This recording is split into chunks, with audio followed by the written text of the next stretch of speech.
দেখো খেয়াল করো, তাহলে এর আগে আমরা কি কি পড়েছি? সিমেন্ট পড়েছি, কাঁচ পড়েছি। তাহলে আজকে কি পড়বো? সিরামিক শিল্প। তাহলে মূল কথা, সিরামিক বলতে আসলে আগে কি বুঝি? দেখো আমাদের বাসায় সবার ওই যে কোড়ের পিরিচ, তারপরে কি কোড়ের বাসন, থালাবাটি ইত্যাদি আছে না, সেইগুলোই মূলত কি সিরামিকের জিনিস। তারপরে যে তুমি মেলামাইনের মগ দেখেছেন, মেলামাইন কিন্তু আলাদা জিনিস। আর যেটা কোড়ের পাওয়া যায়, কোড়ে কিন্তু বোঝা যায়, মানে তুমি যদি কেনাকাটা করতে যাও কোনোদিন, একবার কোড়ের জিনিসটা টোটালি আলাদা, মেলামাইন জিনিসটা কিন্তু টোটালি আলাদা। তাহলে এইখানে সিরামিক বলতে আমরা কোনটাকে বোঝাবো? ওই কোড়ে জানিত যে জিনিসগুলো আছে সেইগুলো। তাহলে দেখো প্রথমে কি বলেছি যে সিরামিক শিল্প। তাহলে সিরামিক শিল্পের প্রধান কাঁচামাল সমূহ আলোচনা করো। তাহলে আমরা যেহেতু এইখানে শিল্প উৎপাদন পড়তেছি সবকিছুর, তাহলে সব জায়গায় নিশ্চয়ই কাঁচামাল আছে। কাঁচামাল না থাকলে তো আমি কাজ করতে পারবো না, পারবো? তাহলে আমার সব জায়গায় অবশ্যই কি আছে? কাঁচামাল আছে। তাহলে দেখো আমার এইখানে কি বলা হয়েছে যে সিরামিক শিল্পের প্রধান কাঁচামাল সমূহ আলোচনা করো। তাহলে সিমেন্টেরও কিছু প্রধান কাঁচামাল ছিল, কাঁচেরও কিছু প্রধান কাঁচামাল ছিল, একইভাবে আমার সিরামিকেরও কি আছে? কিছু প্রধান কাঁচামাল আছে। তাহলে এই কাঁচামালের ভিতরে আমি বলতেছি কাঁচামাল কয়টা? তিনটা। কি কি? কাদামাটি বা কেউলিন বা কি চায়না কেলে। এখন এগুলো মূলত এক এক জায়গায় এক এক নামে চলে। যেমন তুমি যদি চীনে যাও তাহলে তারা কি বলতে হবে? চায়না কেলে। তুমি বাংলাদেশে কি আছো? কাদামাটি বলতে হবে। জায়গা ভিত্তিক নাম অনুসারে আলাদা হয়। একইভাবে তারপর কি আছে? সিলিকা। এই সিলিকা মানে কি মনে আছে? বালি। আর কি? ফেলডেসপার। ওই আগের ক্লাসে কিন্তু ছিল ফেলডেসপার। কাজ প্রস্তুতির ভিতরে কিন্তু একটা উপাদান ছিল ফেলডেসপার। তাহলে এখানেও আমাদের কি আছে? ফেলডেসপার আছে। তাহলে কয়টা জিনিস? একটা আছে কাদামাটি, একটা কি সিলিকা বা বালি, আর একটা কি ফেলডেসপার। আমার এমসিকিউতে কিন্তু আসতে পারে যে সিরামিক শিল্পের প্রধান কাঁচামাল কয়টি? তাহলে কাঁচামাল কয়টি? তিনটি। তাহলে কি কি? কাদামাটি, সিলিকা আর কি ফেলডেসপার। এখন তাহলে আমাদের প্রত্যেকটা ডিটেলস লাগবে। তাহলে প্রথমে কি আছে? কাদামাটি। তাহলে এই যে কাদামাটি, এই কাদামাটি তো আসলে বাস্তব অর্থে আমরা যে আমাদের আশেপাশে যে মাটি টাটি আছে তার কাদা, তা কিন্তু না। এই কাদামাটি বলতে কিন্তু এরকম কিছু না। এই কাদামাটি হচ্ছে এর ভিতরে বিভিন্ন ধাতব অক্সাইড মিশ্রিত থাকতে হবে, তার সাথে কি থাকবে? পানি থাকবে। একটু খেয়াল করে দেখো কি বলা হয়েছে যে কাদামাটি বা কেলে হলো হাইড্রোটেড। এই হাইড্রোটেড বা হাইড্রেটেড এর মানে হচ্ছে পানিযুক্ত। এই কথার মানে কি? পানিযুক্ত। কি? Aluminium silicate. তাহলে কি যুক্ত? পানিযুক্ত অ্যালুমিনিয়াম সিলিকেট। তাহলে দেখো দিন, এটা অ্যালুমিনিয়ামের যৌগ না? এই সিলিকেট মানে কি? বালিগঠিত যৌগ না? তার সাথে আবার কি থাকতে হবে? পানি থাকতে হবে। তার মানে এই পুরো সংকেতটাকেই আমরা মূলত কি বলতেছি? কাদামাটি বা চায়না কেলে বা কেউলি। তাহলে মনে রাখতে হবে কি? কাদামাটি বা কেলে কি জিনিস? পানিযুক্ত অ্যালুমিনিয়াম সিলিকেট। বলা আছে সময় ও আবহাওয়ার প্রভাবে গ্রানাইট ও অন্যান্য আগ্নেয় শিলা। একসময় যখন 9, 10-এ পড়েছি তখন কিন্তু শিলা ছিল। বাংলাদেশও বিশ্ব পরিচয় বইতে ছিল শিলা 3 প্রকার: আগ্নেয় শিলা, পাললিক শিলা, রূপান্তরিত শিলা, এরকম কিন্তু অনেক শিলা ছিল। তাহলে কি বলতেছি যে সময় এবং আবহাওয়ার প্রভাবে গ্রানাইট এবং অন্যান্য আগ্নেয় শিলা পরিবর্তিত হয়ে এক ধরনের কি উৎপন্ন করে? পদার্থ উৎপন্ন করে, যা আর্দ্র অবস্থায় নমনীয়। আর্দ্র অবস্থা মানে কি? পানিযুক্ত অবস্থা। তাহলে পানিযুক্ত অবস্থায় সে কোন অবস্থায়? নমনীয়। কিন্তু শুষ্ক অবস্থায় আবার কিসে পরিণত হয়? কঠিন পদার্থে পরিণত হয়। এই পদার্থকে আমরা কি বলতেছি? কাদামাটি বা কেলে।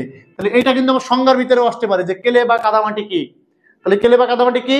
সময় ও আবহাওয়ার প্রভাবে গ্রানাইট ও অন্যান্য আগ্নেয় শিলা পরিবর্তিত হয়ে আর্দ্র অবস্থায় কেমন পদার্থ উৎপন্ন করে? সে নমনীয়, কিন্তু কঠিন অবস্থায় কি বা শুষ্ক অবস্থায় কি? কঠিন পদার্থে পরিণত হয়। এই পদার্থকে আমরা কি বলতেছি? কাদামাটি বা কেলে। এবার বলা সেটি কয় প্রকার? 2 প্রকার। তার মানে কি? কেলে কয় প্রকার বা কাদামাটি কয় প্রকার? 2 প্রকার। একটাকে বলেছি মুখ্য কেলে, আর একটাকে বলেছি কি? গৌণ কেলে। তাহলে দেখো এই যে মুখ্য আর গৌণ, মুখ্য মানে কি? সবসময় দরকার, আর গৌণ মানে কি? আমার কাজে লাগতেও পারে, নাও লাগে। তা এই ক্ষেত্রে কিন্তু মুখ্য আর গৌণকে ওইভাবে হিসাব করা যাবে না। এই ক্ষেত্রে মুখ্য মানে হচ্ছে যে কাদামাটি যে জায়গায় তৈরি হয়েছে ওই জায়গায় ব্যবহার করেছি কিনা। কথা বুঝো কিন্তু? এই জায়গায় তৈরি, এই জায়গায় ব্যবহার, সবকিছু এই জায়গায়, তাহলে সেটা বলতে হবে মুখ্য। কিন্তু যদি এরকম হয় যে ওই জায়গায় সে তৈরি হয়নি আর এক জায়গায় যে কাজ করতেছে, তখন সেটা হয়ে যাবে গৌণ। দেখো একটু আমরা পড়ি কি বলা আছে। যে প্রকার কেলে উৎপত্তি স্থানে কি করে? বিরাজ করে। তার মানে যে জায়গায় তৈরি করিছো ওই জায়গায় আছে, তাকে কি বলতেছি? মুখ্য কেলে। এদের বর্ণ কেমন হয়? সাদা। তাহলে যেমন কি কেউলিন কেলে বা চায়না কেলে। আবার গৌণ কি? যে প্রকার কেলে উৎপত্তি স্থান থেকে কোনে চলে যাচ্ছে? বায়ু পানি দ্বারা দূরবর্তী অঞ্চলে স্থানান্তরিত হয়ে সঞ্চিত হয়, তাকে বলতেছি কি? গৌণ কেলে। তাহলে এটা কি? চুনা পাথর। তাহলে এই জায়গায় মুখ্য আর গৌণ মানে কি? তাই ওই যে কাছে দিলাম পড়িলাম মুখ্য উপাদান মানে এটা লাগবেই, গৌণ মানে কি? লাগতেও পারে নাও পারে। এই জায়গায় কি মুখ্য গৌণ? তাই এই জায়গায় মুখ্য গৌণ কিন্তু আলাদা জিনিস। তাহলে এই জায়গায় মুখ্য বলতেছি কি বোঝাচ্ছি? যে জায়গায় উৎপন্ন সেই জায়গায় আছে। আর গৌণ মানে কি? যে জায়গায় উৎপন্ন হয়েছে সেই জায়গায় নেই, আর এক জায়গায় চলে গেছে। তাহলে উদাহরণে কি আছে? চুনা পাথর। কথা বলছিস কিনা? আর এর উদাহরণে কি আছে? কেউলিন বা চায়না ক্লে। এবার পরেরটা আসো সিলিকা বা বালি। কারণ সিলিকা বা বালি তো সব জায়গায় সমান। তাহলে কি বলতেছি দেখো, যে পৃথিবী পৃষ্ঠের প্রায় সর্বদাই সিলিকা যথেষ্ট পরিমাণে পাওয়া যায়। তাহলে সিলিকা ক্লাসাকার এবং অনিয়তাকার দুটি রূপেই প্রকৃতিতে পাওয়া যায়। এই ক্লাসাকার আর অনিয়তাকার মানে বোঝো, অনিয়তাকার মানে কি নির্দিষ্ট কোনো আকৃতি নেই, আর ক্লাসাকার মানে কি আবার নির্দিষ্ট আকৃতি আছে, মানে কি দুই ভাবেই তারে পাওয়া যায়। বলা আছে ক্লাসাকার সিলিকার মুখ্য রূপ হলো কোয়ার্টজ। এই কোয়ার্টজ বোঝো, কোয়ার্টজ হচ্ছে আমাদের ঘর বাড়ি করার সময় দেখবা ছাদ ঢালাইয়ের সময় বিশেষ করে সিলেকশন মাল নিয়ে আসে এক প্রকার, দেখেছো নাকি? একটু লাল লাল দেখতে, দানাগুলো বড় বড়, ওইগুলোই মূলত কি কোয়ার্টাস। তারপরে বলতেছে কি সিরামিক পদার্থ উৎপাদনে সিলিকাকে প্রধানত কি বালি, বালুশিলা, কোয়ার্টাস প্রভৃতি রূপে ব্যবহার করা হয়। তারপর বলতেছে কি যে সিরামিক পদার্থের তাপ সহনশীলতা ধর্ম এবং যান্ত্রিক শক্তি বৃদ্ধি করার জন্য সিলিকা ব্যবহার করা হয়। এটা কিন্তু এমসিকিউতে লাগবে।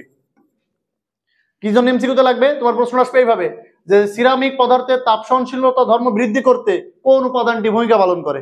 তাহলে কি হবে? সিলিকা। বুঝেছি? তাহলে এটা কিন্তু আমার এমসিকিউতে লাগবে যে তাপ সহনশীলতা ধর্ম এবং যান্ত্রিক শক্তি বৃদ্ধি করার জন্য কি ব্যবহার করা হয়? সিলিকা ব্যবহার করা হয়। তারপর বলছে কি যে এছাড়া কেলে কণাগুলোর মধ্যে বন্ধন কারক হিসেবেও সিলিকা কাজ করে। অর্থাৎ কেলে কণার মধ্যে যে বন্ধন আছে ওই বন্ধন তৈরি করার জন্য সিলিকা কাজ করে। তাহলে প্রথমে কি বললাম? কাদামাটি বা কেলে। তাহলে কাদামাটি বা কেলে কি জিনিস? এটা হচ্ছে বিভিন্ন শিলা রূপান্তরিত হয়ে তোমার আর্দ্র অবস্থায় কি নরম, আবার শুষ্ক অবস্থায় কঠিন পদার্থ তৈরি করতেছে। সেটা আবার কয় প্রকার? দুই প্রকার। একটা কি মুখ্য, একটা গৌণ। মুখ্য কি ছিল? যেখানে তৈরি হচ্ছে সেইখানেই আছে। গৌণ কি? যেখানে তৈরি হয়েছে ওইখানে নেই, না থেকে বাতাস, পানি ইত্যাদির মাধ্যমে অন্য জায়গায় চলে গেছে। আর সিলিকা বা বালি কি? সেটা পৃথিবীর সব জায়গায় আছে মূলত। আর এটার মুখ্য রূপ হিসেবে আমরা কি ব্যবহার করি? কোয়ার্টাস ব্যবহার করি। এর কাজটা কি? তাপ সহনশীলতা ধর্ম এবং যান্ত্রিক শক্তি বৃদ্ধি করা। বুঝছি কিনা দেখো, বালুশিলা আছে তোর নদী প্রবাহের মাধ্যমে, যে নদীতে পলি পড়ে শুনিস, যে পানি প্রবাহের মাধ্যমে চলে আসে। তুই দেখবি যেসব জায়গায় আছে ঝর্ণা টর্ণা আছে, ওই জায়গার নিচে কাদা থাকে, কখনো কি থাকে? বালি থাকে না? তার মানে কি পাহাড় ক্ষয়ে ক্ষয়ে ক্ষয়ে ক্ষয়ে পানির সাথে চলে আসে, ওইগুলোর আমরা বলি মূলত বালুশিলা। তারপরে কি আছে দেখো, যে ফেলডেসপার। তাহলে আমরা তো কয়দিন ধরে শুধু ফেলডেসপারের কথা বলতেছি। আর ফেলডেসপার মানে কি? বিভিন্ন অক্সাইডের মিশ্রণ। একটু ভালো করে খেয়াল করবো, কি বলেছি? বিভিন্ন অক্সাইডের মিশ্রণ মূলত। এখন দেখো বলতেছি কি যে পটাশ ফেলডেসপার, তার মানে কি তার মধ্যে অবশ্যই পটাশিয়াম আছে। আর ফেলডেসপার থাকতে গেলে সেখানে অ্যালুমিনিয়াম থাকতে হবে, সিলিকা থাকতে হবে। ওটা কিন্তু নির্দিষ্ট, বারবার বলিলাম এর সামনে কত বসবে? 6 বসবে, ওটা নির্দিষ্ট সবসময়। কাছের মধ্যেও কত ছিল? 6 ছিল। একইভাবে সোডিয়াম ফেলডেসপার, তখন আমার তাহলে কি বসাতে হবে? সোডিয়ামের অক্সাইড বসাতে হবে। লাইস, এটা লাইস হবে না, এটা লাইম হবে। লাইম ফেলডেসপার, তাহলে লাইমটা কি হবে? ক্যালসিয়াম অক্সাইডের মিশ্রণ। একটু কথা খেয়াল করো, এইটুক দেখো সবার মধ্যে কমান, এইটুক সবার ভিতর কমান আছে, খেয়াল করে দেখো। তাহলে যখন তুমি বলতেছো পটাশ, তার মানে কি নিতে হবে? পটাশিয়ামের অক্সাইড। যখন তুমি বলতেছো সোডিয়াম, তখন কি করতে হবে? সোডিয়ামের অক্সাইড। যখন তুমি বলতেছো লাইম, লাইম মানে কিন্তু চুন, যদি জানি কিনা লাইম মানে কি বোঝানো হয়? চুনকে। তাহলে চুন তৈরি হয় কি দিয়ে? মূলত ক্যালসিয়াম দিয়ে। তাহলে কি ক্যালসিয়ামের অক্সাইড। তাহলে তোমার যদি পরীক্ষা শুরু আছে যে পটাশ ফেলডেসপারের সংকেত কোনটি, তাহলে কি হবে? Potassium oxide, aluminium oxide, silicon oxide. একইভাবে সোডিয়াম ফেলডেসপারের সংকেত কোনটি? তাহলে sodium oxide, aluminium oxide, silicon oxide. Lime, তাহলে কি হবে? Calcium oxide, aluminium oxide, silicon oxide. তাহলে দেখো একটু বাংলাটা পড়ি, যে আগ্নেয় শিলার মুখ্য উপাদান হলো ফেলডেসপার। কোন শিলার? আগ্নেয় শিলা, যা পৃথিবী পৃষ্ঠের প্রায় সমস্ত স্থানে যথেষ্ট পরিমাণে পাওয়া যায়। তাহলে অ্যালুমিনা, সিলিকা ও ক্ষারীয় অক্সাইডের মিশ্রণে, ভালো করে বুঝো কিন্তু, অ্যালুমিনা, সিলিকা এই দুটো কম্পালসারি। তার সাথে কি লাগতেছে? ক্ষারীয় অক্সাইড। আচ্ছা, এই পটাশ মানে পটাশিয়াম, কি ক্ষার না? এই যে সোডিয়াম, কি ক্ষার না? এই যে ক্যালসিয়াম, এরা কি ক্ষার না? তাহলে অবশ্যই এদের কি অক্সাইড। তাহলে পটাশিয়ামের অক্সাইড কি? K2O। সোডিয়ামের অক্সাইড কি? Na2O। ক্যালসিয়ামের অক্সাইড কি? CaO। তার মানে কি অ্যালুমিনা, সিলিকা আর কি বিভিন্ন অক্সাইডের মিশ্রণটাই কি ফেলডেসপার। বুঝছে কিনা দেখো, ক্লিয়ারিটুক। দেখো এরপরে আমার কি আছে, যে সিরামিক উৎপাদনে আসলে ফেলডেসপারটা কি কাজে ব্যবহার করা হয়। দেখো এই লাইনটা খুবই গুরুত্বপূর্ণ, যেটাও আমাদের এমসিকিউতে লাগবে, যে সিরামিক উৎপাদনে কোন কাজে লাগে। এই লাইনটা দেখো কোন কাজে লাগে? আচ্ছা, বিগলকের কাজ কি? গলাতে সাহায্য করা, তাপ দিলে যাতে সহজে গলে। তাহলে আমার এখানে সিরামিক উৎপাদনে ফেলডেসপার কোন কাজে ব্যবহার করব? বিগলক হিসেবে, অর্থাৎ গলানোর কাজে ব্যবহার করতে হবে। এখন এই সিরামিক উৎপাদনে যে শুধুমাত্র ফেলডেসপার গুলোই ব্যবহার করা হয় জিনিসটা তা না, ফেলডেসপার বাদেও অন্য বিগলক আছে। তাহলে সেইগুলো কি কি? সেইগুলো আবার একটু আমার লাগবে, মুখস্থ রাখতে হবে। যে সিরামিক উৎপাদনে অন্যান্য বিগলক গুলো কি? ব্রক্স, সংকেত সহ লাগবে, ভেরি ভেরি ইম্পর্টেন্ট। সংকেত কি? Na2B4O7, কয় অনুপানি? 10 অনুপানি। ওর নাম কি? ব্রক্স। ওই সংকেত সহ লাগবে কিন্তু। তারপরটা কি আছে ক্রায়োলাইট, দেখো অ্যালুমিনিয়ামের যৌগ, এই যে AlF3NaF, তাহলে এটার কি বলতেছি ক্রায়োলাইট। তাহলে তোমার যদি প্রশ্ন কখনো আসে যে সিরামিক উৎপাদনে বিগলক হিসাবে ফেলডস্পারের পাশাপাশি আর কি ব্যবহার করা হয়, তাহলে তখন সেটা কি ব্রক্স ব্যবহার করা হয় আর কি ক্রায়োলাইট ব্যবহার করা হয়, বুঝি কিনা দেখো। তাহলে এইটা কিন্তু দেখো অন্য জায়গায় কিন্তু আমরা এই অন্যান্যগুলো পড়িনি, কিন্তু এটার ক্ষেত্রে অন্যান্যগুলো পড়তেছি কারণ অ্যাডমিশনে এখান থেকে প্রশ্ন আসছে যে নিচের কোনটি ব্রক্সের সংকেত, কথা কি বুঝেছি। তাহলে ওইটা কিন্তু আমার কাজে আসবে যে ব্রক্সের সংকেত কি Na2B4O7 10 অণু পানি, আর ক্রায়োলাইটের সংকেত কি NaFAlF3। তারপরে আছে দেখো প্রশ্ন ভেরি ভেরি ইম্পর্টেন্ট পরেরটা, যে সিরামিক উৎপাদনের মূলনীতি এবং শিল্প উৎপাদন প্রত্যেকটারই কাজ কিন্তু এক। কাছেরও কি করেছি কাঁচামাল পড়িছি, মূলনীতি পড়িছি, শিল্প উৎপাদন পড়িছি। সিমেন্টেরও কি ছিল কাঁচামাল, মূলনীতি, শিল্প উৎপাদন। তাহলে এরও আমার কি সে একই জিনিস। তাহলে আগে পড়লাম কি কাঁচামাল, এবার কি লাগবে শিল্প উৎপাদন করতে হবে। তাহলে শিল্প উৎপাদন করতে গেলে আমার নিশ্চয়ই বিভিন্ন ধাপে ধাপে করা লাগবে, একবারে তো আর করা যায় না। তাহলে দেখো মূলনীতির প্রথমে কি বলা হয়েছে যে সিরামিকের মূল উপাদান কি চায়না কেলে, এর সাথে কি মিশাচ্ছি সিলিকা, তিনটা উপাদান ছিল কাদামাটি বা চায়না কেলে, তারপর কি ছিল সিলিকা মনে আছে, আর ছিল ফেলডস্পার, এই তিনটা ছিল মূল উপাদান। তাহলে প্রথমে কি বলতেছি সিরামিকের মূল উপাদান চায়না কেলের সাথে সিলিকা ও বিগলক পদার্থ, তাহলে বিগলক হিসেবে এই ফেলডস্পার ব্যবহার করেছি পদার্থ, এর আনুপাতিক মিশ্রণ কি, আনুপাতিক মিশ্রণ মানে কি একটা নির্দিষ্ট মিশ্রণ। এই আনুপাতিক মিশ্রণ মানে কি যে আমার ইচ্ছা মতো মিশাই দিলাম তা কিন্তু না, একটা নির্দিষ্ট অনুপাতে মিশাতে হবে। মিশ্রণকে কি করব চুল্লিতে কত ডিগ্রি সেলসিয়াস তাপমাত্রায় 600 থেকে 650 ডিগ্রি সেলসিয়াস তাপমাত্রায় উত্তপ্ত করবো। এই জায়গারও কিন্তু তাপমাত্রা ধাপে ধাপে, সবসময় কিন্তু একই তাপমাত্রা না। তাহলে প্রথমে কত তাপমাত্রায় মিশাচ্ছি 600 থেকে 650 ডিগ্রি সেলসিয়াস তাপমাত্রায়। দেখো যখন এই তাপমাত্রা দেওয়া হয় বুঝবা কিন্তু আমার কথা ভালো করে, এই সিরামিকের যে মূল উপাদানটা ছিল তার মধ্যে আমার কি ছিল কাদামাটি ছিল, তার মধ্যে আমার কি ছিল বালি ছিল, ফেলডস্পার ছিল, এই তিনটা উপাদান ছিল। এই তিনটা উপাদান তখন পৃথক পৃথক হয়ে যাবে। যখন আমি এই তাপমাত্রায় উত্তপ্ত করব ওই উপাদানগুলো কি হয়ে যাবে পৃথক পৃথক হয়ে যাবে। আমরা একটু এই বিক্রিয়াটা একবার দেখে নেব। দেখো এই আছে Al2O3 SiO2 আর সাথে কি পানি, ওই কাদামাটির সংকেত মনে আছে কিনা। আমি বলেছি কি যখন আমি এই তাপমাত্রায় দেবো এই উপাদানগুলো সব কি হয়ে যাবে পৃথক পৃথক হয়ে যাবে, তার মানে কি আলাদা আলাদা হয়ে যাবে। একটু তাকায় দেখো এই উপাদান প্রথমটা কি হয়ে গেছে Al2O3 আলাদা হয়েছে কিনা, পরেরটা কি আছে SiO2 দেখো দিন আলাদা হয়েছে কিনা, তারপরটা কি আছে পানি দেখো দিন আলাদা হয়েছে কিনা। তার মানে কি কাদামাটি থেকে উপাদানগুলো সব কি হয়ে গেল তাপ দেওয়ার সাথে আলাদা হয়ে গেল। কাদামাটি মানে কি সেখানে পানির একটা অংশ ছিল, তাহলে সেখানে অ্যালুমিনিয়াম অক্সাইড সিলিকন অক্সাইডটা কি হয়ে গেল পৃথক হয়ে গেল। তাহলে প্রথম ধাপের বিক্রিয়া অর্থাৎ ওই 650 ডিগ্রি থেকে 600 থেকে 650 ডিগ্রি সেলসিয়াস তাপমাত্রা এটা আমার কি হয়ে যাবে সবগুলো ভেঙে আলাদা আলাদা হয়ে যাবে, মনে থাকবে। দেখো তারপরে বলতেছে কি যে তখন চায়না কেলে নিরোধিত হয় অদানাদার অ্যালুমিনিয়া সিলিকা এর মিশ্রণ উৎপন্ন করে, আমরা তো দেখলাম যে মিশ্রণটা উৎপন্ন করেছে। এবার বলিস এরপর তাপমাত্রা কত আসছে 1000 ডিগ্রি সেলসিয়াস, ওই জায়গায় নিশ্চয়ই তাহলে আবার বিক্রি হবে আলাদা। তাহলে 1000 ডিগ্রি সেলসিয়াস তাপমাত্রায় অ্যালুমিনা ও সিলিকার মিশ্রণটি বিগলক ফেলডস্পার, তাহলে বিগলক হিসেবে আমি কারে ব্যবহার করেছি ওইখানে তিনটা লিখছিলাম, একটা লিখছিলাম পটাশ, একটা লিখছিলাম কি সোডিয়াম, আর একটা কি লাইম বা চুন। তাহলে সেখান থেকে কোনটা ব্যবহার করলাম পটাশ। তোমার যদি মনে চায় তুমি সোডিয়াম করবা কোনো সমস্যা নেই, তুমি লাইম ব্যবহার করবা তাও সমস্যা নেই। এর উপস্থিতিতে বিগালিত হয়ে কি উৎপন্ন করে সংকেতটা খেয়াল করো, যৌগটা খেয়াল করো। শীতকাল সামনে কিন্তু প্রচুর মূলা, তাই না? খাও তোমরা মূলা খাও, কি মূলা খাও না? হ্যাঁ মূলা একটা উপকারী তরকারি জানো তো, হ্যাঁ অবশ্যই মূলা খাওয়া উচিত। হ্যাঁ মূলা খাবা ছুটির দিন যাতে বাইরে না আসা লাগে। খেয়াল করো তাহলে এই যৌগের নাম কি মুলাইট, তার সংকেত কি 3Al2O3 2SiO2। তাহলে 1000 ডিগ্রি সেলসিয়াস তাপমাত্রায় মূলত উৎপন্ন হবে কি মুলাইট উৎপন্ন হবে। মুলাইট কি থেকে তৈরি উৎপন্ন করলাম অ্যালুমিনা আর সিলিকা থেকে। দেখো দিন এই যে আমার 1000 ডিগ্রি সেলসিয়াস তাপমাত্রা যে বিক্রিয়া, এই বিক্রিয়াটা তুমি দেখো এখন মুলাইট তৈরি করলাম, এই যে অ্যালুমিনা Al2O3 তার সাথে কি SiO2 কত ডিগ্রি সেলসিয়াস তাপমাত্রা 1000 ডিগ্রি, যা উৎপন্ন হলো তারই কি বলতেছি মুলাইট কি 3Al2O3 2SiO2। সংকেত কিন্তু প্রত্যেকটা লাগবে, আবারও করছি মুলাইটের সংকেত লাগবে, ওই ফেলডস্পারের সংকেত লাগবে, ওই ব্রক্সের সংকেত লাগবে, সবগুলো সংকেত লাগবে।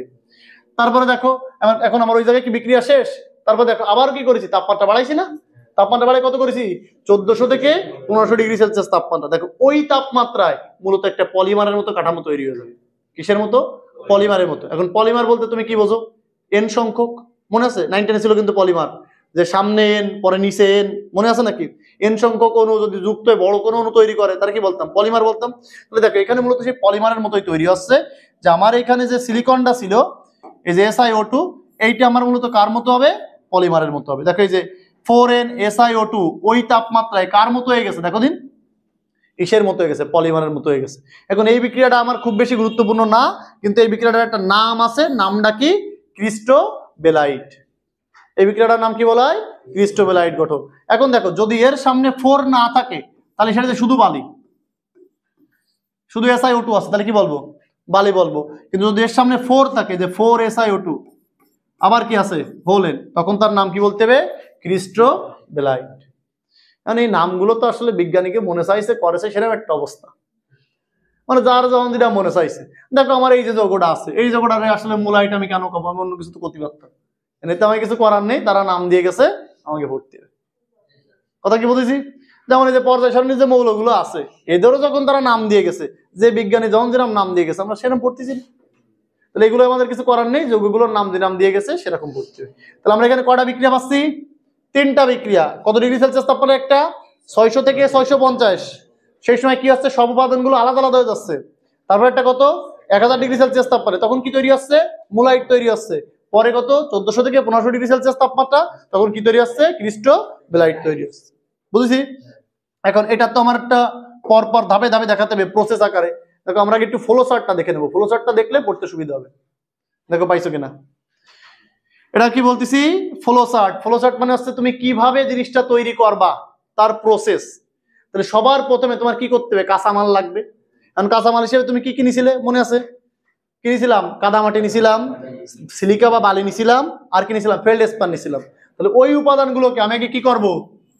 চূর্ণীকরণ। চূর্ণীকরণ মানে কি? গুঁড়ো করে ফেলবো। করে তার ভিতরে কি মিশাই দেবো? পানি মিশাই দেবো। আচ্ছা পানি যদি মিশাই দিই সেটা একটা থকথকে তরল পদার্থের মতো হবে না? গাঢ় একটা পদার্থের মতো, বুঝো? ওই খানিকটা পিঠে বানানোর জন্য যে গুঁড়োটা পানিতে দিয়ে গুলায় যেরাম হয়, খানিকটা সেরাম হবে না? তাই তার কি বলেছি? যে তরল মিশ্রিত স্লিপ। ওই স্লিপ বলতে বোঝাচ্ছি যে একটা থকথকে মানে তরল পদার্থের মতো অবস্থা। তারপরে কি বলেছি? তার কি করব? পরিস্রাবণ। এই পরিস্রাবণ মানে কি করা? ছাকা। ছাকলে সেখানে যে অপদ্রব্যগুলো ছিল সেগুলো কি হয়ে যাবে? আলাদা হয়ে যাবে, বাকিটুকু আলাদা হয়ে যাবে। যেটা আলাদা পাচ্ছি সেটার আমি কি বলতেছি? পরিস্রাবক কেক। মানে পরিস্রাবণ করে যেটা পাচ্ছি তার কি বলতেছি? পরিস্রাবণ কেক। আবার যেন বার্থডে কেক ভাবে খাই ফেলায় না। তাহলে এই কেক আলাদা, বুঝেছো? খাওয়ার কেক না। তাহলে এটা কি বলতেছি? যে পরিস্রাবক কেক। তাহলে আবার বলতেছি, প্রথমে কি করলাম? কাঁচামালগুলোকে আমি একসাথে এক জায়গায় এনে গুঁড়ো করলাম, করে তার মধ্যে কি দিলাম? পানি দিলাম। পানি দিলে পানি মিশ্রিত একটা তরল পদার্থের মতো পাবো, সেটাকে কি করলাম? সেকে ফেললাম। মানে পরিস্রাবণ করা মানে সেকে ফেললাম। সেকে ফেললে সেখান থেকে আমি কি পাচ্ছি? পরিস্রাবক কেক পাচ্ছি। এখন এই যে পরিস্রাবক কেক, এটা হচ্ছে খানিকটা ইট বানানো, দেখিছো? ভাটায় কখন ইট বানানো দেখিছো? ওই যে ইটের মাটিটা নরম থাকে, তার একটা শ্বাসের মধ্যে ফেলাই দিয়ে তারপরে ওই যে উপর নিচের যে ঘা দিলে ইট বেরোয় যায়, দেখিছো না? তো এই পরে আমার কি করতে হবে? এইটাও মূলত এরকম থাকে, নরম থাকে। ওইটা কি করতে হবে? ওকে আকৃতি দিতে হবে। বোঝো কিনা? দেখো তাহলে এই আকৃতি বলতে কি? ধরো তুমি প্লেট বানাচ্ছো, তাহলে প্লেটের মতো আকৃতি দিতে হবে। ধরো তুমি প্লেট না বানায় বানাচ্ছো, মগ বানাচ্ছো, মগের মতো আকৃতি দিতে হবে। টাইসও কিন্তু সিরামিকের মধ্যে, টাইস। তারপরে তোমার ওই যে মানে কি কয়, ওয়াশরুমের যা আছে সব কি? সব কিন্তু তোমার এই সিরামিক। আমার কথা কি বুঝেছো? মানে ওই যে বেসিনের থেকে শুরু করে যা আছে কোমর টোমর দিয়ে সব কি? সব আছে সিরামিক পদার্থ। তাহলে কি বলতেছি? তার কি করতে হবে? আকৃতি দিতে হবে। আকৃতি দেওয়ার পরে তার কি করতে হবে? অবশ্যই শুকাতে হবে। শুকানোর পরে দেখো তারে পোড়াতে হবে। খানিকটা ইট বানানোর মতোই হলো না? আগে কাদা মাটি দিয়ে ইটটা বানালাম, ইটটা বানায় রোদি দিয়ে শুকালাম, শুকাই তারপরে এসে বাটার ইসের মধ্যে নিলাম, তাহলে কি হলো? সেখানে পোড়াতে হবে। পোড়ানোর পরে যেটা পাবো ওইটার করতে হবে বিস্কুট। যেটা পাবো তারা কি বলবো? বিস্কুট। দেখো এই যে আছে সছিদ্র বিস্কুট। পোড়ালে কি হয়? ওই পোড়া যে অংশটা তার মধ্যে ফাঁকা ফাঁকা ফাঁকা জায়গা সৃষ্টি হয়। তাহলে এই জন্য তারা কি বলেছি? সছিদ্র বিস্কুট। দেখো কেকও বানাইছি, বিস্কুটও বানাইছি, বুঝেছো? তাহলে কি কি করলাম? আকৃতি দিলাম, শুষ্ককরণ করলাম, চুল্লিতে পোড়ালাম, সেখান থেকে কি হলো? সছিদ্র বিস্কুট হলো। তাহলে এই যে বিস্কুটটা, এই বিস্কুটের গায়ে ওই যে বললাম না ফাঁকা ফাঁকা ফাঁকা ফাঁকা জায়গা থাকে, ওইটা তো ওই অবস্থা দেখতে খারাপ লাগবে। তুমি যে কোনো সিরামিক কিনে নিয়ে আসলে কিরাম চক চক করে না? কিরাম সুন্দর মনে হয় না? প্লেন। তুমি টাইসের উপরেও কি দেখতেছো? প্লেন চক চক করতেছে না? তাহলে ওইটা কি করে? ওইটা কিছু করে করা হচ্ছে ওই গ্লেজিং করে। গ্লেজিং করে মানে কি? ওর উপরে একটা একটা আস্তরণ বা প্রলেপ দিতে হবে, দিলে যেন সেটা চকচকে হয়, ভিতরের ফাঁকা জায়গাগুলো যা ছিল সেগুলো ভরাট হয়ে যায়। এই জন্য কি করতে হবে, গ্লেজ দিতে হবে। এই গ্লেজ দেওয়ার পর কি করতে হবে, সিরামিক পণ্যের বর্ণ প্রদান। এখন বিভিন্ন কালার আছে না, সব কি সাদা, তাহলে সেই বিভিন্ন রং মিশাতে হবে, মিশায় কালারটা দিতে হবে, তারপরে তার কি করতে হবে, বাজারজাত করতে হবে। তুমি যদি খেয়াল করো উপরে যদি বাংলা আমি নাও পড়ি তাও কিন্তু লেখা সম্ভব। যে প্রথমে আমি কি করতেছি, কাঁচামালগুলো এক জায়গায় নিয়ে গুঁড়ো করলাম, করে তার মধ্যে পানি দিলাম, পানি দিলে সাথে সাথে কি হলো, একটা তরল পদার্থের মতো স্লিপ পেলাম। এবার সেটা আমি সাইকে ফেললাম, সাইকে ফেললে পরিস্রাবক কেক পেলাম। ওইটা একটু নরম প্রকৃতির, ওইটা দিয়ে কি করলাম, আকৃতি দিলাম, আকৃতি দেওয়ার পরে তারা শুকাই ফেললাম, শুকানোর পরে কি করবো, পোড়াবো, পোড়ালে কি পাবো, কেক পাবো। ওই কেকটার কি করতে হবে, ওই বিস্কুট পাবো, বিস্কুটটা কি করতে হবে, গ্লেজিং করতে হবে, করে তার মধ্যে বিভিন্ন কালার মিশাতে হবে, করে বাজারজাত করতে হবে। বোঝো কিনা দেখো। এখন যদি তাও আমি একবার ধাপে ধাপে যদি একটু বড়াই দিই, দেখো তাহলে প্রথমে কি আছে, ধাপে ধাপে যদি একবার পড়ি, তাহলে প্রথমে কি বলা হয়েছে, কাঁচামালের চূর্ণীকরণ। তাহলে বলা আছে কেলে ছাড়া অন্য কাঁচামালগুলোকে আলাদাভাবে চূর্ণীকারক যন্ত্রের সাহায্যে ছোট ছোট খণ্ডে পরিণত করা হয়, এগুলোকে আবার মিল যন্ত্রের সাহায্যে মিহিদানাতে পরিণত করা হয়। অর্থাৎ ওই যে খণ্ড খণ্ড যেগুলো ছিল তারা আমি গুঁড়ো করতেছি, তাহলে গুঁড়ো করতে গেলে তো যে কোনো একটা যন্ত্র লাগবে, সেই যন্ত্রের কি বলেছি, মিল যন্ত্রের সাহায্যে। দেখো তারপরে কি বলতেছি, এবং একে পানির সাথে মিশিয়ে ক্রিমের মতো একটি তরল মিশ্রণ তৈরি করা হয়। তাহলে পানির সাথে মিশালে কি হবে, এটা নরম থকথকে পদার্থের মতো তৈরি হবে। তার কি বলতেছি, ক্রিম, কেক তৈরি করার সময় কিন্তু ক্রিম লাগে, দেখিছো, ডিম দিয়ে ফাটে, দেখো নি। তাহলে এটাকে কি বলতেছি, স্লিপ বলে। এটিকে কি বলে, মানে কম্পনমান চাকরির সাহায্যে পরিস্রাবণ করা। তাহলে পরিস্রাবণ করার পরে যেটা পাবো সেটাকে কি বলবো, পরিস্রাবক কেক বলবো। তাহলে সেটা বলেছি যে স্লিপকে পরিস্রাবক প্রেসের সাহায্যে প্রায় সম্পূর্ণ পানিমুক্ত নমনীয় পদার্থে পরিণত করার হয়, একে কি বলা হয়, পরিস্রাবক কেক বলা হয়। তাহলে পরিস্রাবক কেককে পাক মিলে পাঠানো হয়। পাক মিল মানে বোঝো, মানে প্রথমে তো একটা বড় খণ্ডের মধ্যে আছে, তারা কাইটে কাইটে ছোট করবো, কেটে কেটে ছোট করবো, করে যাতে তাই দিয়ে আমি বিভিন্ন আকৃতি দিতে পারি। মানে প্রথমে তো একসাথে আছে পুরোটা, আমার কথা বোঝো কিন্তু। এখন তুমি একটা মগ বানাবা মনে করো, এখন অত বড় একটা মগ বানাবা না, তাহলে সেখানে কি করবো, ছোট ছোট আগে খণ্ডে বিভক্ত করবো। তাহলে সেটা বলা হয়েছে যে ওই যে পরিস্রাবক কেককে পাক মিলে পাঠানো হয়, এখানে কেককে প্রথমে কি করা হয়, ছোট ছোট খণ্ডে বিভক্ত করা হয় এবং খণ্ডগুলোকে চাপের মাধ্যমে সমসত্ব পদার্থে পরিণত করা হয়। তারপর বলা হচ্ছে কি, যে আকৃতি দান, তারপর কি করবো, তার আকৃতি দেবো। আকৃতির জন্য কি করবো, হাতের সাহায্যে অথবা কি বিভিন্ন সাঁচের সাহায্যে আকৃতি দিতে হবে, বুঝি কিনা দেখো। তারপর বলতেছে কি যে শুষ্ককরণ, তাহলে ওটার কি শুষ্ককরণ জন্য নিশ্চয়ই চুল্লির মধ্যে পাঠাতে দিবে, তাপ আছে যে জায়গায়, চুল্লির মধ্যে পাঠাবো, পাঠালে কি হবে, সে এবার বিস্কুটই পরিণত হবে। এই যে পড়তে যে পোড়ানো, পোড়ালে কি হয়ে যাবে, এই যে বিস্কুট নামে পরিচিত। তারপরে কি করলাম, গ্লেজিং। তাহলে গ্লেজিং করতে হবে কেন, যাতে ওই যে ফাঁকা জায়গা আছে ওইগুলো ভরাট করা যায় এবং কি হয়, একটু দেখতে শুনতে ভালো লাগে, চকচক করে। দেখো এই যে বলা হয়েছে যে পোড়া সিরামিক, কোশ্চেন, পোড়া সিরামিক সামগ্রী কোন প্রকৃতির, ভঙ্গুর, সূক্ষ্ম ছিদ্রযুক্ত, কি হয়, অমিশ্র নয়। এই অবস্থায় সিরামিক সামগ্রীর গায়ে মসৃণ এবং উজ্জ্বলতা বৃদ্ধির জন্য কি করা হয়, গ্লেজিং করা হয়। তাহলে গ্লেজ হলো সছিদ্র সিরামিক সামগ্রীর উপরে কাচের পাতলা একটি আস্তরণ। তার মানে কি, ওই সিরামিকের গায়ে কাচের একটা পাতলা আবরণ বা আস্তরণ দেওয়া হয়েছে। গ্লেজিং এর জন্য বিস্কুটগুলিকে কি করা হয়, গ্লেজিং পদার্থের সাথে মিশ্রণে ডুবিয়ে পুনরায় চুল্লিতে কত ডিগ্রি সেলসিয়াস তাপমাত্রায় পোড়ানো হয়। মানে একবার তুমি পোড়ায় বিস্কুট পাইছো, এবার বিস্কুটের গায়ে কি করিছো, ওই কাচের আবরণটা দিছো, দিয়ে তারে আবার তাপ দিছো যাতে ওটার সাথে ভালোভাবে লেগে যায়। তা নাহলে দেখা গেল আমি টান দিলাম পরে উঠে চলে আসলো, সেটা হয়ে যাবে না। তাহলে বলা হচ্ছে গ্লেজিং এর ফলে সিরামিক সামগ্রীর পৃষ্ঠদেশ কি হয়, মসৃণ ও চকচক হয়। দেখছো টাইস টাইস দেখলে কি সুন্দর মনে চকচক করতেছে। পরে বলা হচ্ছে যে গ্লেজিং পদার্থ হিসেবে সিলিকা, অ্যালুমিনিয়াম, লেড অক্সাইড প্রভৃতি ব্যবহার করা হয়। তাহলে এই গ্লেজ কিন্তু আমার খ দাগের প্রশ্নের ভিতরে আসবে, মানে আসে যে গ্লেজিং বলতে কি বোঝো। তাহলে গ্লেজিং কি, সিরামিক পণ্যের গায়ে যে ফাঁকা ছিদ্র আছে ওইটা পূরণ করার জন্য এবং যাতে যাতে একটু সুন্দর দেখা যায়, চকচক করে, তাই তার উপরে কাচের একটা পাতলা আস্তরণ।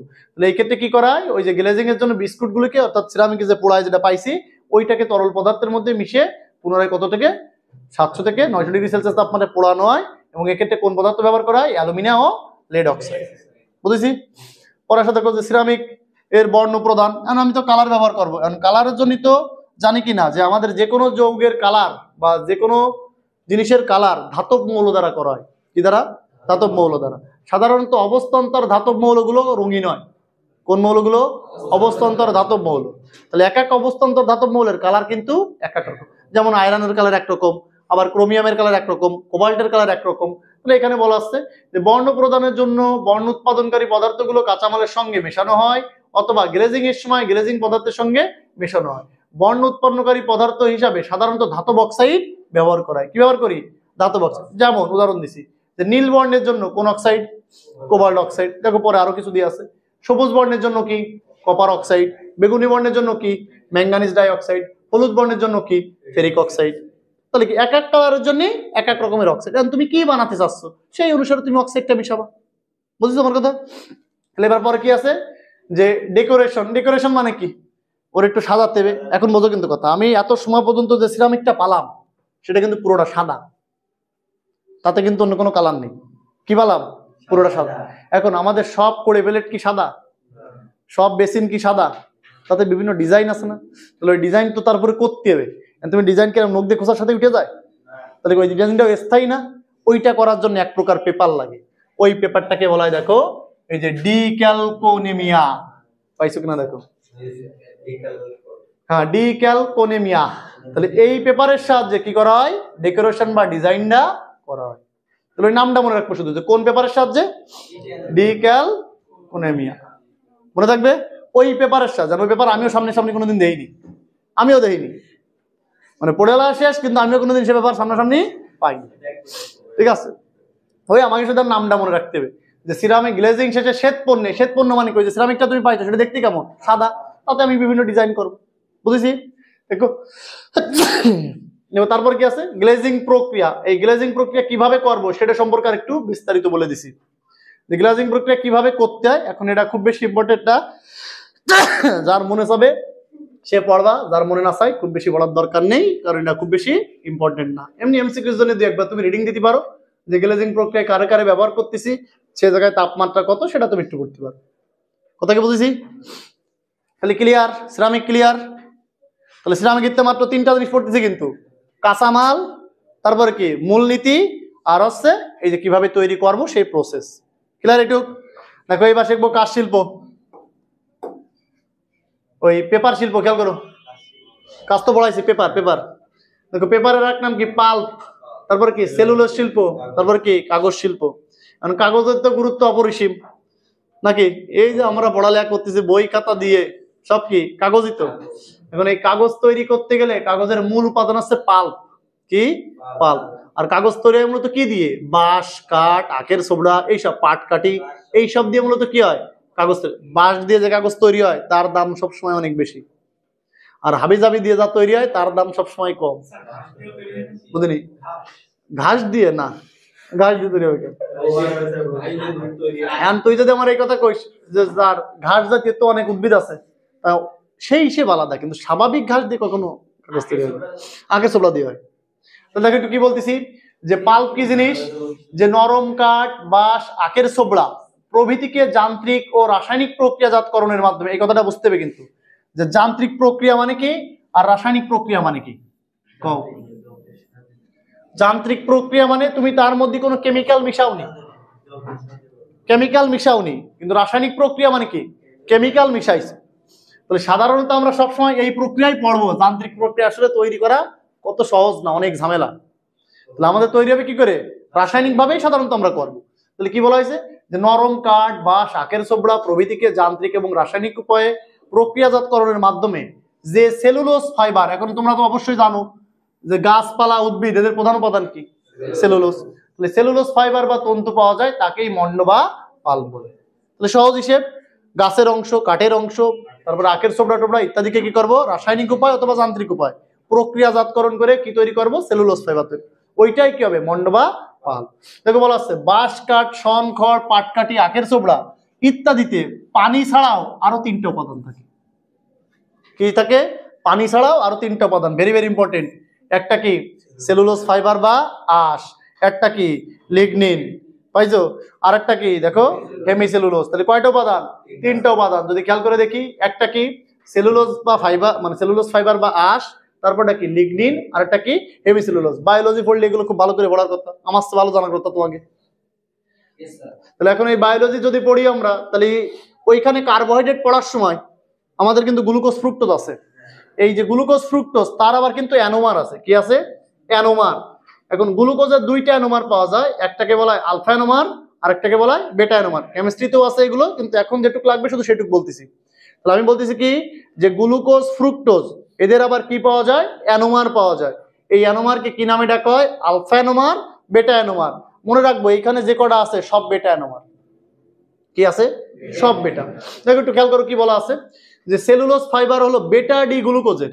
কোন গ্লুকোজ? বেটা ডি। আমি বলেছি গ্লুকোজের দুইটা এনোমার, একটা আলফা একটা বেটা, শুধু আমি নাম মনে রাখলে আছে, কিন্তু এখানে ব্যবহার করবো কি? বেটা। তাহলে বেটা ডি গ্লুকোজের সরল শিকল প্রাকৃতিক পলিমার। সেলুলোজ পলিমারে বেটা অন 4, ওই যে বন্ধনটা খেয়াল রাখতে হবে, কোন বন্ধন? অন 4 গ্লাইকোসাইড বন্ধন।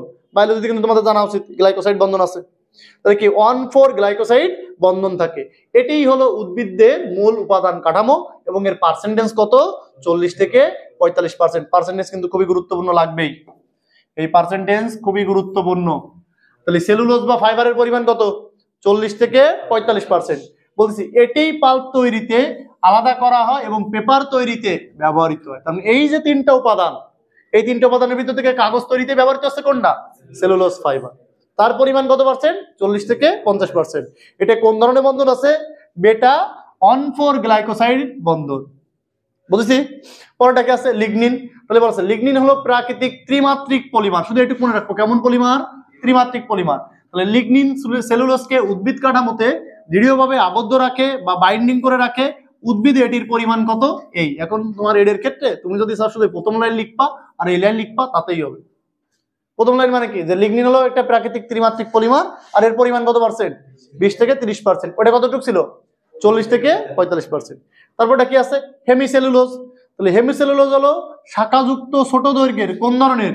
বেটা ডি গ্লুকোজের পলিমার। যদি একটু সহজ ভাষায় বলি, দেখো এইটা আর এইটা খুব বেশি পার্থক্য যে তা কিন্তু না, মানে সেলুলোজও যা হেমিসেলুলোজও কিন্তু তাই, কিন্তু হেমিসেলুলোজের অংশটা ছোট আর এই সেলুলোজের অংশটা কি অনেক বড়। দেখো এই যে বলা হয়েছে ওই যে সরল শিকল প্রকৃতির কি মার? পলিমার। পলিমার মানে কি? ছোট। পলিমার মানে কি? সবসময় বড়। আর এটাকে কি বলেছি? এই যে হলো শাখাযুক্ত ছোট দৈর্ঘ্যের, তার মানে কি অবশ্যই ছোট। তাহলে দুইটাই কি পলিমার? বেটা ডি। ওটাও বেটা ডি, এটাও বেটা ডি। এর পার্সেন্টেজ কত? 30 থেকে 35। তাহলে এটা ছিল কত? 40 থেকে 45। এটা কত? 20 থেকে 30। এটা কত? 30 থেকে 35। মনে থাকবে? তাহলে এই তিনটা কার উপাদান? কাগজ শিল্প তৈরি করতে গেলে আমার কাঠ বাঁশের সাথে এই তিনটা উপাদান আছে। পরেরটা দেখো, খেয়াল করো, ভেরি ভেরি ইম্পর্টেন্ট। যে সালফেট পদ্ধতিতে বা ক্রাফট পদ্ধতিতে পাল্পের শিল্প উৎপাদন বর্ণনা করো, অথবা কি? তাহলে আমরা শিখবো কোনটা বলেছি? রাসায়নিক পদ্ধতি শিখবো, যান্ত্রিক পদ্ধতি আমরা কোনো কাজেও লাগাতে পারবো না। এখন তুমি আমারে বলো, যদি তোমারে বলতাম কাগজ বানাও, তুমি আসলে নিজে মনে মনে কি চিন্তা করতে? প্রথমে কি বানাতে চাইতে? আগে নিশ্চয়ই বাট কাশ এইগুলোর তুমি এক জায়গায় করতে, করে সেগুলোর ছোট ছোট টুকরায় পরিণত করতে। কারণ সেখান থেকে তো তোমার আঁশ বাইর করতে হবে। আঁশ বাইর করতে গেলে কি করবা? তাহলে তোমার জাল দিয়ে নরম করে ফেলতে হবে আগে। আমার কথা কি বুঝছো? যদি কোনো তুমি বাঁশ কাঠ এগুলোতে জাল দাও, কি হয়ে যাবে? আস্তে আস্তে নরম হয়ে যাবে। সেখান থেকে তো তুমি নরম নরম তন্তু পাবা, ওই সেটাই মূলত কেবে পাল্প হবে। কারণ সেটা কি সাদা হবে ডাইরেক্ট? তার মধ্যে তো বিভিন্ন কালার থাকবে। তাহলে পরবর্তীতে সেই কালারটাও আমার তাড়াতে হবে। কারণ কালার তাড়াতে গেলে কি লাগে? বিরঞ্জক পদার্থ লাগে, মনে আছে কিনা? ওই যে টয়লেট ক্লিনারের ভিতরে পড়েছে কিন্তু, যে বিরঞ্জক পদার্থ কি করে? দাগ দূর করে দেয়, কালার বর্ণহীন করে দেয়। তাহলে এই ক্ষেত্রে আমার কি লাগবে? অবশ্যই বিরঞ্জক পদার্থ লাগবে। কথা বলছি কিনা? তাহলে একটু দেখো, বলতেছি কি, যে ব্যবহৃত কাঁচামাল। তাহলে প্রথমে কি লাগবে? আমার কাঁচামাল লাগবে। কাঁচামাল কি বলেছি? ব্যালসাম জাতীয় নরম কাঠ। এই ব্যালসাম মানে হচ্ছে যেগুলোর ভিতরে আঁশের পরিমাণ অনেক বেশি। এখন তুমি যদি কও যে স্যার আমি এখানে মেহগনি গাছ দিয়ে কাঠ বানাবো, মানে কাগজ বানাবো, হবে না। মানে এগুলো হচ্ছে নরম জাতীয় কাঠ হতে হবে, নরম জাতীয় কাঠ। আর মেহগনি কাঠ নিয়ে চলে আসলাম, সুন্দরী কাঠ নিয়ে চলে আসলাম, হবে? তাহলে আমরা কি করবো? নরম জাতীয় যে কাঠগুলো আছে সেইগুলো দিয়ে। তারপর বলতেছি কি, যে 2 নম্বর, কাঁচামাল সিদ্ধকরণের জন্য কি কি লাগবে? দেখা যায় এই জিনিসগুলো কিন্তু নাম মনে রাখতে হবে সব। কাঁচামাল সিদ্ধ করতে কি কি লাগবে? সোডিয়াম সালফাইড, তারপর কি সোডিয়াম হাইড্রক্সাইড, সোডিয়াম কার্বনেট, এগুলো লাগবে কি করার জন্য? সিদ্ধ করার। ওই যে বললাম সিদ্ধ করলে নরম হবে, সেখান থেকে আঁশ পাবা। তাহলে প্রথমে তো আগে কাঠ লাগবে, নিলাম। তারপর কি করব? আমার সিদ্ধ করার জন্য ওই লাগবে। পরে আছে কুকিং লিকার হিসাবে। দেখো এই যে এইগুলো যখন আমি যোগ করব, ওই যে উপরে যে মানগুলো লিখেছি তার একটু পার্সেন্টেজ লিখেছে শুধুমাত্র। ও এনে একটু ভুলে গেছে, এনে 2 হবে, Na2S হবে। মানে সালফারের যোজনী 2, সোডিয়ামের 1, 2 হবে। তাহলে এটা কি হবে? কত পার্সেন্ট? ভেরি ভেরি ইম্পর্টেন্ট লাগবে 27.1%। যদি সোডিয়াম হাইড্রক্সাইড দিই কত পার্সেন্ট? 58.67%। এটা কত? 14.3%। দেখবে এই অধ্যায়তে পার্সেন্টেজের কোনো শেষ নেই, সব মানে মানে শিল্পের ক্ষেত্রেই পার্সেন্টেজ আছে। তাহলে কি বলেছি? কুকিং লেকার হিসেবে কি লাগবে? সোডিয়াম সালফেট লাগবে, সালফাইড লাগবে, তারপর কি লাগবে? সোডিয়াম হাইড্রক্সাইড লাগবে, তারপর কি লাগবে? সোডিয়াম কার্বনেট লাগবে। তাহলে ওই পরিমাণগুলো অবশ্যই আমাদের মনে রাখতে হবে। এবার কি বলিলাম? ওই কাগজ কি সাদা হবে? তন্তু কি সাদা হবে? তাহলে তার কালার দূর করতে হবে না, করে সাদা বানাতে হবে। তাহলে সেজন্য কি লাগবে? বিরঞ্জক পদার্থ লাগবে। তাহলে বিরঞ্জক পদার্থ হিসেবে কি দিতে হবে? হয় ক্লোরিন, না এটা বলে পার অক্সাইড, এটা বলে ব্লিচিং পাউডার, CaOCl ওটার কি বলে? Bleaching powder. আর এটা তো আমরা জানি জারণ বিজারণের মধ্যেও আমরা পড়েছি, পটাশিয়াম পারম্যাঙ্গানেট। তাহলে কি কি? ক্লোরিন, তারপর কি আমার এটা আছে পার অক্সাইড, এটা আছে ব্লিচিং পাউডার, আর এটা কি? KMnO4 potassium permanganate. এবার তাহলে আমার প্রসেস জানতে হবে যে আমি আসলে কি কিভাবে তৈরি করব। তাহলে তোমার প্রথম কাজে কি? কাঁচামালগুলোকে সংগ্রহ করা। দেখো দিন এগুলো তোমরা লাইন বাই লাইন নিজেরাই পারবে। যে সংগ্রহকৃত কাঁচামালকে প্রথমে ভালোভাবে ধুয়ে কি করতে হবে? পরিষ্কার করতে। পরে কি বলেছে? বাকল অপসারণ এবং চূর্ণীকরণ। তাহলে কাঁচামালের উপরে ছাল থাকে না, সেটার কি করব? সরাই ফেলবো। এবার কাটি কাটি কি করব? কুচি কুচি করবো। কুচি করার জন্য একটা মেশিন আছে, সেই মেশিন নাম কি? চপার মেশিন বা চিপার মেশিন। সেই মেশিনে দিয়ে কি করব? ছোট ছোট করে কাটি ফেলবো। পরে কি আছে? কুকিং লিকার যোগ করুন। তাহলে ওই যে উপাদানগুলো ওইগুলো যোগ করবো। পরে এবার তারা কি করবো? রান্নার জন্য চুলোয় ফাটাতে হবে। রান্নার জন্য যখন চুলোয় ফাটাবো, এটা বাসন তো লাগবে, ওই বাসনটারে বলা হয় ডাইজেস্টার। কইছে এই যে মানে তুমি যখন তারা জাল দিবা একটা পাত্রের পর থুয়ে তো দিবা, তাহলে কিসের পরে দিবা? ওই ডাইজেস্টার নামক একটা বড় পাত্র আছে, তার ভিতরে রেখে তুমি কুকিং লিকার যোগ করবা। করে কি করবা? কুকিং করবা। কুকিং মানে কি? রান্না করতেছো, বুঝেছো? এবার রান্না করার পরে কি বলেছি? ব্ল্যাক লিকার প্রস্তুত করুন। ভালো করে বুঝবো কিন্তু, যখন আমি জাল দেবো, ওই যে বাঁশ কাঠ যা তুমি নিছো তার থেকে কালো কালো কালো কালো তরল পদার্থ বেরোবে, মানে করে পুরো কালো হয়ে যাবে। তো সেটা হচ্ছে কুকিং লিকার শেষে বাদামি বর্ণের স্টক পাওয়া যায়। একে ঠান্ডা করলে কি পাওয়া যাবে? ব্ল্যাক লিকার বা কালো তরল পাওয়া যায়। বুঝেছো কথা? এবার তারপরে করতেছি কি? এই যে কুকিং লিকার নিছিলাম, দেখো ফলো চার্টটা যদি একটু দেখি, তাহলে প্রথমে কি ছিল? নরম কাঠ বা শক্ত কাঠ। তাহলে শক্তটা আমরা নেবো না, নিলে পেপার ভালো হবে না। তাহলে কি করব? পরিষ্কার করব। করলে কি পাওয়া যাবে? পরিষ্কার কাঠ পাওয়া যাবে। সেখান থেকে কি সরাবো? বাকল সরাবো। সেই তারপর কি বাকলিন কাঠ পাবো, সেটারে কি করব? চিপার দিয়ে কুচি কুচি করবো। করার পর সেখান থেকে কোনে নিয়ে যেতে হবে? ডাইজেস্টার নিয়ে যাবে। ডাইজেস্টারের মধ্যে কি কি দেবো? ওই সেই উপাদানগুলো, ওই যে সোডিয়ামের এই সালফাইড কতটুক, এতটুক, সোডিয়াম হাইড্রোক্সাইড কতটুক, সোডিয়াম কার্বনেট কতটুক, ওই মানগুলো কিন্তু লাগবে। আবার করছি এই ডাইজেস্টারের পরে কি করব? কালো তরল পাওয়া যাবে। বুঝছো? এই জন্য রঙও কালো করে দিছে ওরে। কি পাওয়া যাবে? কালো তরল পাওয়া যাবে। তারপরে তার কি করতে হবে? এই কালো তরলের পরে ওয়াশিং করবো। ওয়াশিং করা মানে কি? দেখো কালো তরলটারে ছাঁকে ফেলবো। ছাঁকে ফেললে আমার ওইখানে তন্তু পাওয়া যাবে না, তাও তন্তুর গায়ে একটু ময়লা থাকবে। তাহলে কি করতে হবে? একটু পানি দিয়ে ধুয়ে ফেলতে। ধুয়ে ফেলার পরে যে স্ক্রিনিং, এই স্ক্রিনিং মানে আছে সর্বদা গড়ে এরম একটা যন্ত্র দিয়ে পানিটা ঝড়াই ফেলতে। বোঝনি কথা আমার? তোমার এই অবস্থায় কালো তরল অবস্থায় তন্তুটা আছে, ওই তন্তুর সাথে অল্প কিছু ময়লা আছে, সেই ময়লাটা আমরা কি করব?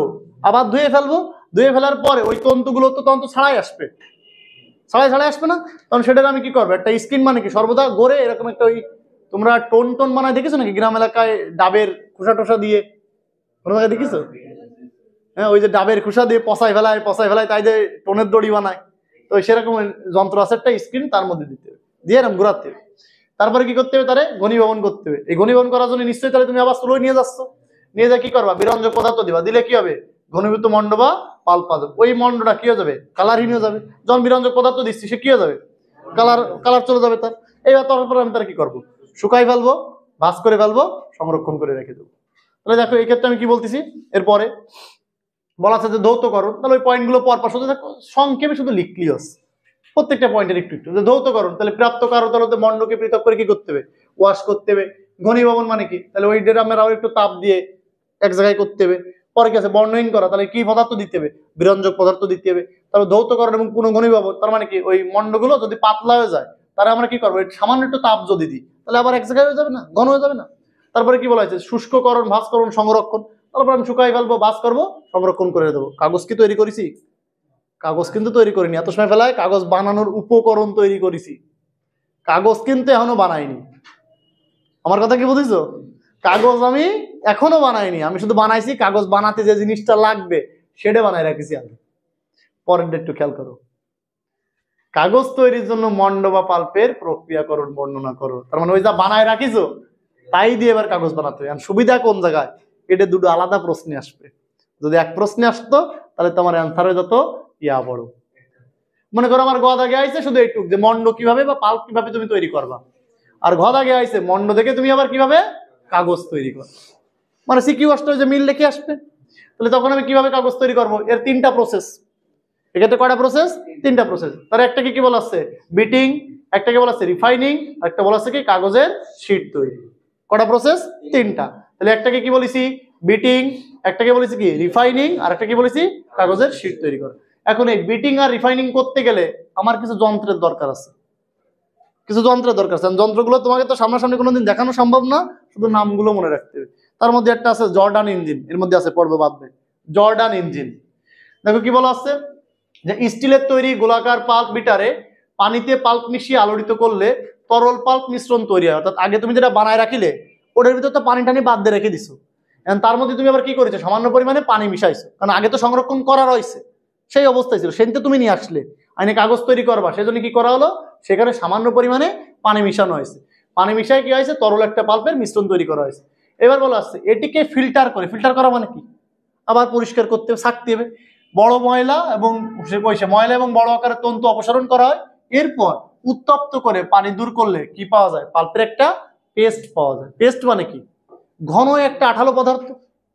এবার বলা হচ্ছে কি এর মধ্যে প্রয়োজন মতো কি মেশাবো রং এবং সাইজিং এজেন্ট রূপে কি মিশাবো রেজিন এবং ফিটকারি। তোমার প্রশ্ন স্যার রং মিশাবেন বুঝলাম, সাইজিং এজেন্ট কেন মিশাবেন?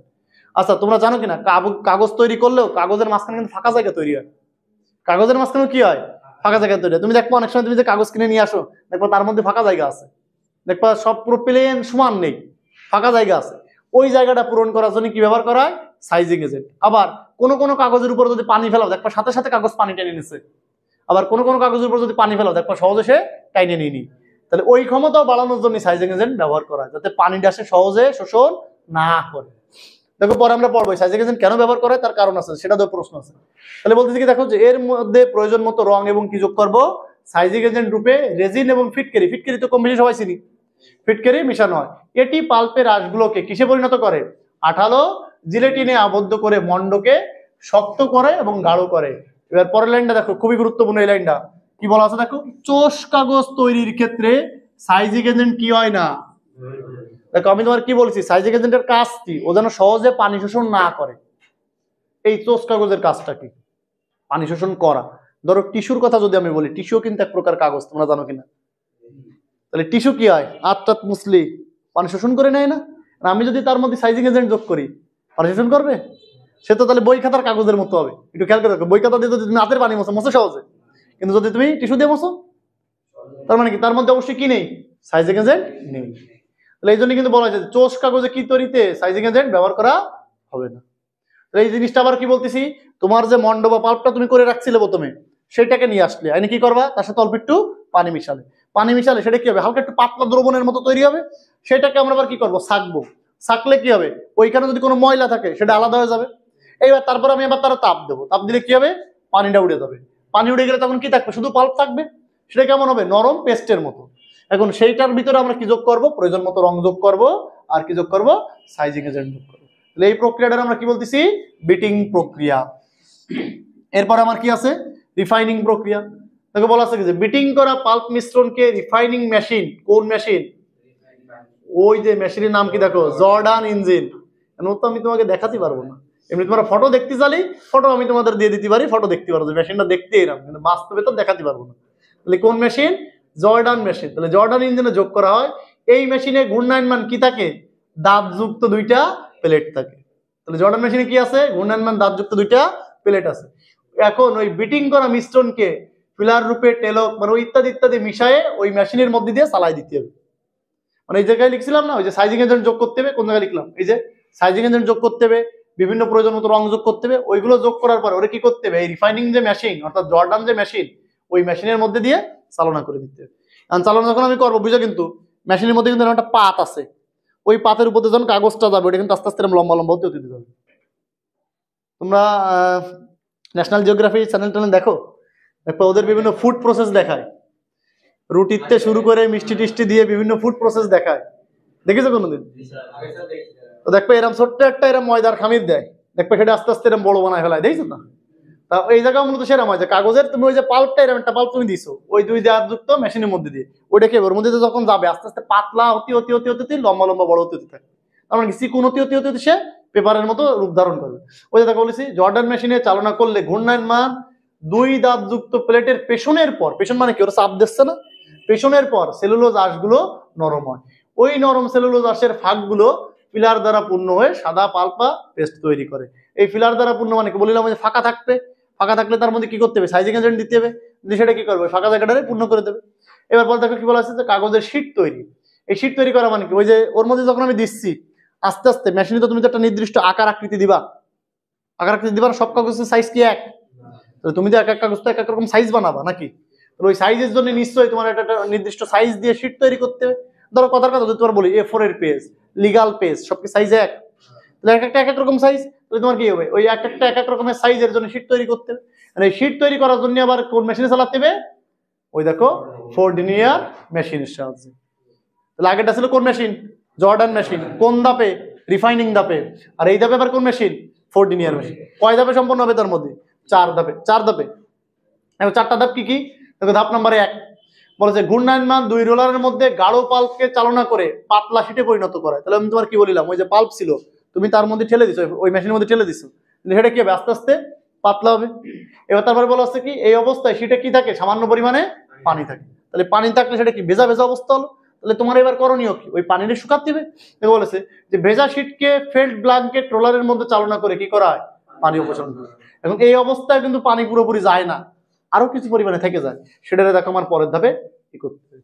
3 নম্বর ধাপ কি, উত্তপ্ত ফেল্ট ব্ল্যাঙ্কেট রোলারের উপর দিয়ে শীটকে কত পার্সেন্ট, 90 থেকে 95% শুষ্ককরণ করা হয়।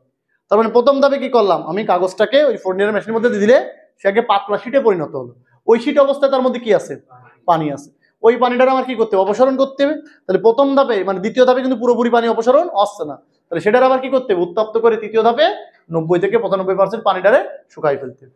আর শেষ ধাপে অবশ্যই কি হবে, কাগজ তৈরি হবে। দেখো কি বলেছে, সর্বশেষ প্রয়োজন মতো সাইজিং এজেন্ট ছিটিয়ে ক্যালেন্ডারিং করে মসৃণ কাগজ তৈরি করে। দেখো ফ্লোচার্টটা খেয়াল করো, খেয়াল করো। তাহলে প্রথমে কি বলছিলাম, কাগজের পাল্প তৈরি করে রাখছিলাম, সেটারে কি করলাম, বিটিং মেশিনে নিয়ে গেলাম, বিটিং করে একটা পাল্প তৈরি করলাম, তার মধ্যে কি যুক্ত করব, সাইজিং এজেন্ট। যোগ করলে কি পাবো, ফিল্টারকরণ এবং গাঢ়করণ করব। করার পরে কোন মেশিনে নিয়ে যেতে হবে, জর্ডান মেশিন। জর্ডান মেশিনের মধ্যে কি হবে, ফিলার আর বিরঞ্জক যুক্ত করব, করার পরে কোন মেশিনে নেবো, আবার মেশিনে নিতে হবে। এরপরে সেখান থেকে কি তৈরি হবে, শীট তৈরি হবে। এই শীটের এবার কি করবো, শুকাতে হবে। শুকানোর পর কি করতে হবে, এই ক্যালেন্ডারিং করা মানে মসৃণ করা পুরো। তারপরে কি করতে হবে, এই মসৃণ কাগজ পাওয়া যাবে। বুঝো কিনা দেখো, এখন এটা একটু ঝামেলা, কারণ এটা আসছে ওই আগে এক ধাপ করিয়ে আসে, পরে আর এক ধাপ করতেছি, কিন্তু জিনিসটা আমার তোমার পরীক্ষা আসলে আলাদা আলাদা আসবে, একসাথে আসবে না। যে আমার পাল্প তৈরির প্রক্রিয়া আলাদা আসবে, আবার কাগজ তৈরির প্রক্রিয়া আলাদা আসবে। পরেরটা আছে দেখো, ওই যে একটা জিনিস যে বললাম যে ফিলার আর সাইজিং এজেন্ট কেন যোগ করবো, একটু খেয়াল করে দেখো। বলছি যে কাগজের শিল্প উৎপাদনে ফিলারের ভূমিকা, একটু খেয়াল করো। যে উৎপাদিত কাগজের তন্তুর মাঝে কি না থাকে, কি না থাকে, কোনো ফাঁকা স্থান যাতে না থাকে, সেজন্য আমরা কি যোগ করতেছি, ফিলার যোগ করতেছি। বুঝি, তাহলে ফিলার যোগ করলে কি হবে, কাগজের মধ্যে যে ফাঁকা জায়গাগুলো আছে সেগুলো ভরাট হয়ে যাবে। তাহলে ফিলার হিসেবে নিশ্চয়ই কিছু পদার্থ ব্যবহার করা হয়, সেগুলো কি, কেলে, calcium carbonate, calcium sulphate, talc, titanium oxide, তারপরে কি জিঙ্ক সালফাইড ইত্যাদি। বলা আছে উন্নত মানের কাগজের জন্য কত পার্সেন্ট, 10 থেকে 40% কি যোগ করা হয়, কেলে যোগ করা হয়। আর বাকি উপাদানগুলো কত পার্সেন্ট, 5 থেকে 20%। তাহলে মূল উপাদানটা কত, কেলে, কত পার্সেন্ট, 10 থেকে 40%। তাহলে কোন কাগজের ক্ষেত্রে, উন্নত কাগজের ক্ষেত্রে। তাহলে এই পরিমাণ যত তুমি কমাবা, কাগজ তত বেশি খারাপ হবে। বুঝছো। এবার তারপরটা কি আছে দেখো, সাইজিং এজেন্ট। তাহলে সাইজিং এজেন্টে কি বলেছি দেখো, সাইজিং এজেন্টের ভূমিকা দেখো, বলতেছে কি, যে সকল রাসায়নিক পদার্থ যোগ করলে কাগজের পানি রোধক ক্ষমতা বৃদ্ধি পায়। ওই যে তোমার একটু আগে কি বললাম, যে এক এক কাগজ, সব কাগজকে একই রকম পানি শোষণ করে, কেউ কম করে কেউ বেশি করে। তাহলে আমার ওই যে কাগজের পানি রোধ করার ক্ষমতা যত ভালো, ওইটা কি ভালো কাগজ না ওটা খারাপ কাগজ। কোন একটা কাগজের উপর তুমি পানি ফেলাইছো, এবার ওই কাগজটা পানি শোষণ করে নিচ্ছে, ওই কাগজটা কি ভালো নাকি ওই কাগজটা খারাপ, খারাপ। ওই কাগজটা কি খারাপ। তাহলে আমার কাজটা কি, যাতে পানি রোধটা সে না, মানে পানি যাতে সে শোষণ না করে, সেটা আমার থামাতে হবে। তাই বলেছি পানি রোধক ক্ষমতা বৃদ্ধি পায়, তাদেরকে কি বলে, সাইজিং এজেন্ট। আর এই প্রক্রিয়াকে কি বলি, সাইজিং বলি। তাহলে কি বলতেছি, মন্ডকে শীটে পরিণত করার আগে পানি রোধক দ্রব্যকে মন্ডের সঙ্গে যোগ করা হয়। তাহলে এই উদ্দেশ্যে কি কি দেবো, রেজিন, সোপ, এস্টার আটা, অ্যালাম ইত্যাদি ব্যবহার করতে হয়। এই যে রেজিন, রেজিন মানে হচ্ছে আঠা জাতীয় পদার্থ, কোন জাতীয় পদার্থ, আঠা জাতীয় পদার্থ। আর এস্টার্স তো তোমাদের জানা উচিত, ওই যে ডাইল গুঁড়ো করলি, তারপরে গম গুঁড়ো করলি এস্টার্স পাওয়া যায় না, সেইগুলো। আর এই অ্যালাম কি, অ্যালাম হচ্ছে এই যে দেখো একটা সংকেত দিয়ে আছে সুন্দর করে, এর বলা হয় পটাশ অ্যালাম। এটার হচ্ছে ফিটকারির আর এক নাম হচ্ছে অ্যালাম, কার নাম? ফিটকিরি এর আরেক নাম। তাহলে কি যে K2SO4 Al2SO4 হল 3 24 অনু পানি এক সঙ্গে কিন্তু মনে রাখতে হবে। তাহলে আমি যদি সাইজিং এজেন্ট ব্যবহার করি তাহলে কাগজটা কি হবে? ওর ভিতরে সহজে তরল পদার্থ জাতি পারবে না, তাহলে ওই কাগজটা কি হবে? ভালো হবে। কথা বলতেছি? তাহলে এটাও আমার পড়া লাগবে। তাহলে এই জায়গাতে প্রশ্ন পড়া লাগতেছে মূলত কয়টা? 3টা। একটা কি পাল্প কিভাবে তৈরি করব, আর একটা কি পাল্প থেকে কিভাবে কাগজ তৈরি করব, আর একটা কি এই যে সাইজিং এজেন্ট আর ফিলারে কি ভূমিকা আছে। দেখো বোঝো কিনা। কোন জায়গা না বুঝলি কও, সেই জায়গা আবার বলে দিই। কও তাড়াতাড়ি কও, কোন জায়গায় সমস্যা কিনা। কোন জায়গায়? ধাপ 3 আর 4 মানে কিসের ধাপ 3 আর 4? এই জায়গা ধাপ 3 এ বলেছি 90 থেকে 95% কি হয়ে যাবে? শোষণ হয়ে যাবে। আর পরেরটার কি বলেছি? পুরোপুরি কাগজ তৈরি হয়ে যাবে। বুঝেছি? আর পরের দিন আমার কিন্তু পুরোটা নোট দিবা আবার। হ্যাঁ, কলা গাছ দিয়ে করা যাবে কিনা তাই? কারণ আমি করে দেইনি, আমার সামনেও বাদিনি। ঠিক আছে, এখন বর্তমানে যে কত কিছুই আবিষ্কার হচ্ছে তার কোনো ঠিক নেই, এখন আসলে যাবে কিনা জানি না। পরে তোমরা তো এরকম প্রশ্ন করবা না স্যার ধান গাছে কাট হয় কিনা, হয়তো। যাই হোক, পড়া এইটুক, সবার জন্য নোট পরের দিন আমি পাই। ঠিক আছে, আচ্ছা ঠিক আছে, আল্লাহ হাফেজ।